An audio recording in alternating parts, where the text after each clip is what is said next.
Topic তোমাদের মধ্যে যেগুলো আছে, সোশ্যাল সার্ভিস বা social agency in physical education. দেখো সোশ্যাল সার্ভিস হচ্ছে এই যে স্পোর্টস, সমাজসেবা আমাদের কিভাবে যে বিভিন্ন প্রকার যে সোশ্যাল সার্ভিস গুলো দেয় সেগুলো কিভাবে দেয় বা সেগুলোর মাধ্যমে আমাদের মধ্যে কিভাবে সামাজিক মেলবন্ধন গড়ে ওঠে সেগুলো নিয়ে আলোচনা করা হলো। সমাজসেবা হলো কি স্বেচ্ছাসেবক কার্যকলাপ, তোমরা সবাই জানো, যা কি করছে সমাজের কল্যাণ, দরিদ্র মানুষের সহযোগিতা বা সামাজিক উন্নয়নের লক্ষ্যে পরিচিত হয়। এখন এই যে ফিজিক্যাল এডুকেশনে এই যে সোশ্যাল সার্ভিস কেন গুরুত্বপূর্ণ, কারণ খেলাধুলো আমাদের এই যে মানসিকতা, সমাজ সেবা, সমাজের প্রতি স্বেচ্ছায় কোনো কাজ করা, দরিদ্র মানুষের বা সামাজিক উন্নয়নে কাজ করার কিন্তু আমাদের গুণাবলীগুলো বৃদ্ধি করে। কিভাবে বৃদ্ধি করছে? এক হচ্ছে বিল্ড লিডারশিপ, একটা নেতৃত্ব আমাদের মধ্যে গড়ে ওঠে। আর কি করতে? রেসপন্সিবিলিটি ইন স্টুডেন্ট, ছাত্র অবস্থায় কি হয় বিভিন্ন দায়িত্ববোধ সম্পর্কে আমাদের কিন্তু খেলাধুলা গড়ে তোলে।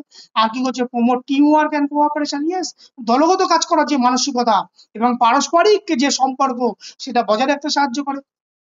আর কি করে? Develop social awareness and empathy, সামাজিক যে সচেতনতা এবং আমাদের পারস্পরিক যে সহানুভূতি, সেই সহানুভূতির বিকাশ কিন্তু স্পোর্টসের মাধ্যমে গড়ে ওঠে। আর কি করবে? Encourage participation in national community and development, অর্থাৎ জাতীয় এবং সামাজিক উন্নয়নে যে অংশগ্রহণ করা সেই মানসিকতা কিন্তু এই খেলাধুলার মাধ্যমে কিন্তু গড়ে ওঠে। আর কি করছে? পার্সোনালিটি অ্যান্ড সিটিজেনশিপ কোয়ালিটি, অর্থাৎ আমাদের যে ব্যক্তিত্বের বিকাশ এবং একজন যে সুনাগরিক, আদর্শ নাগরিক হিসাবে গড়ে তুলতে কিন্তু এই স্পোর্টস যে আমাদের খেলাধুলা এগুলো কিন্তু আমাদেরকে একদম লার্নিং অবস্থায়, অর্থাৎ ছাত্র অবস্থায় কিন্তু এই শিক্ষাগুলো আমাদের মধ্যে দিয়ে থাকে। এখন শারীরিক শিক্ষার মধ্যে যে বিভিন্ন প্রকার সোশ্যাল এজেন্সি গুলো আছে যেগুলো আমাদের এই ডেভেলপ গুলো করার জন্য অনবরত কাজ করে চলেছে, সেই ধরনের সামাজিক এজেন্সি গুলোকে ধরো গভর্নমেন্ট এজেন্সি কি আছে, ministry of youth affairs and sports, educational, NCERT, CBSC, SCERT, এগুলো আছে। স্পোর্টস এর ক্ষেত্রে কি আছে? Sports authority of India. হেলথের ক্ষেত্রে কি আছে? WHO, who, red cross, UNICEF. ইউথের ক্ষেত্রে কি আছে? NSS, national service scheme.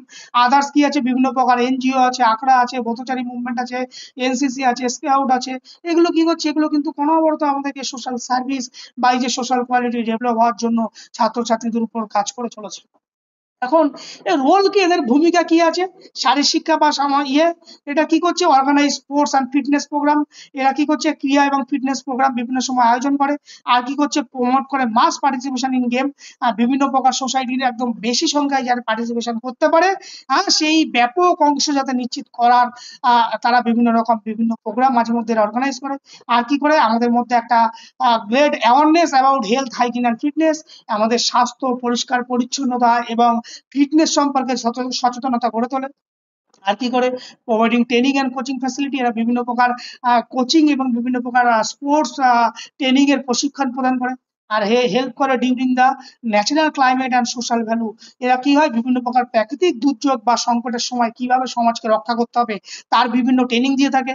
আর কি থাকে? Promoting value, discipline, service, citizenship, leadership, পারস্পরিক শৃঙ্খলা, নেতৃত্ব দানের গুণাবলী এবং আদর্শ নাগরিক হিসাবে গড়ে তোলার কিন্তু ট্রেনিং এই ধরনের যে এজেন্সি গুলো আছে, সেই সোশ্যাল এজেন্সি, তারা কিন্তু অনবরত কিন্তু এইগুলো কাজ করে চলেছে।